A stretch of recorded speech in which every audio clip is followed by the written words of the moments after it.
Hey everyone, thank you so much for having me, and to the BU Center for Ecology of Early Education. Really appreciate the opportunity to send in the video to support your incredible work.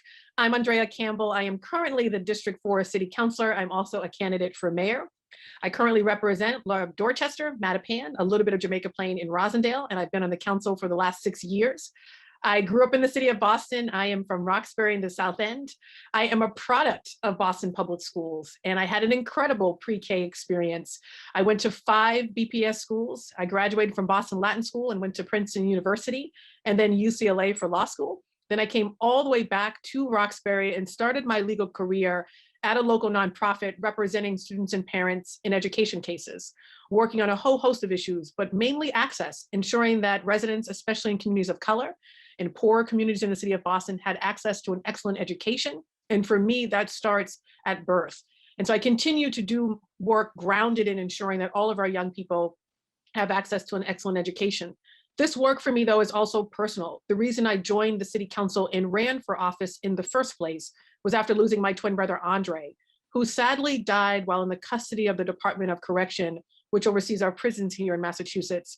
He was a pretrial detainee. He was in custody for 2 years waiting to go to trial. He never made it because as a result of receiving inadequate health care for a disease he had called scleroderma, he would go and die in that system when he was just 29 years old. And the question I asked then that absolutely informs my work to this day is how do 2 twins born and raised in the city of Boston have such different life outcomes? Because what I've come to know to be true is that many of the systems that allowed me to be successful are the same systems that absolutely failed him and continue to fail thousands of Bostonians today. I focus a lot on education in Boston Public Schools because that is one such system that failed him.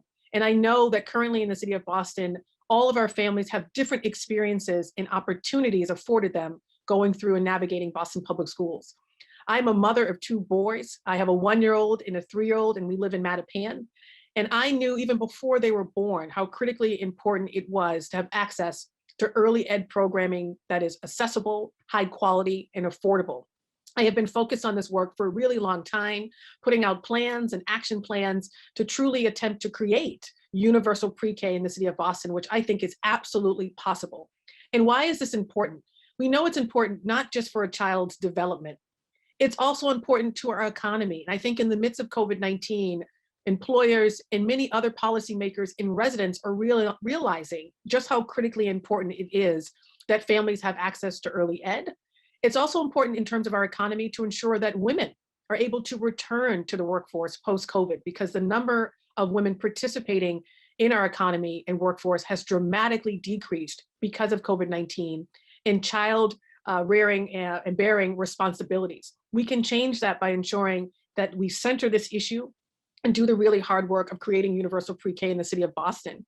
And for me, I define pre-K as birth to 5 years old and making sure that every parent and family has access to all of the resources and programming currently available. And then of course, pushing the city of Boston to close the gaps in our delivery to ensure every family has access. And for me, in addition to defining it, I have been pushing the city for years to appoint someone at the cabinet level to create a one-stop shop that would make it easier for our families to access and navigate all of the options that are available for pre-K, early ed, and childcare, since this sector tends to be so siloed.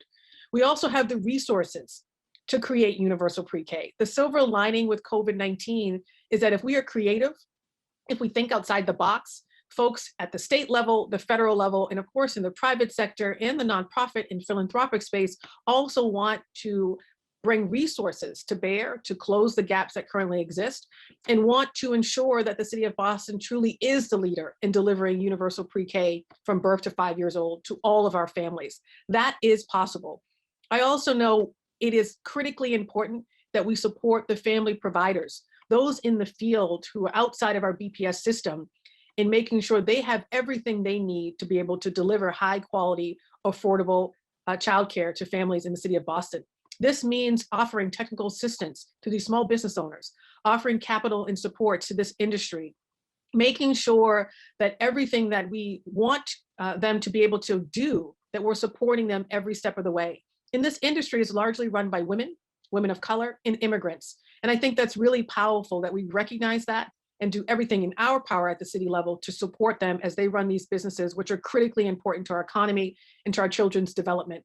So thank you so much for the work you guys do every single day.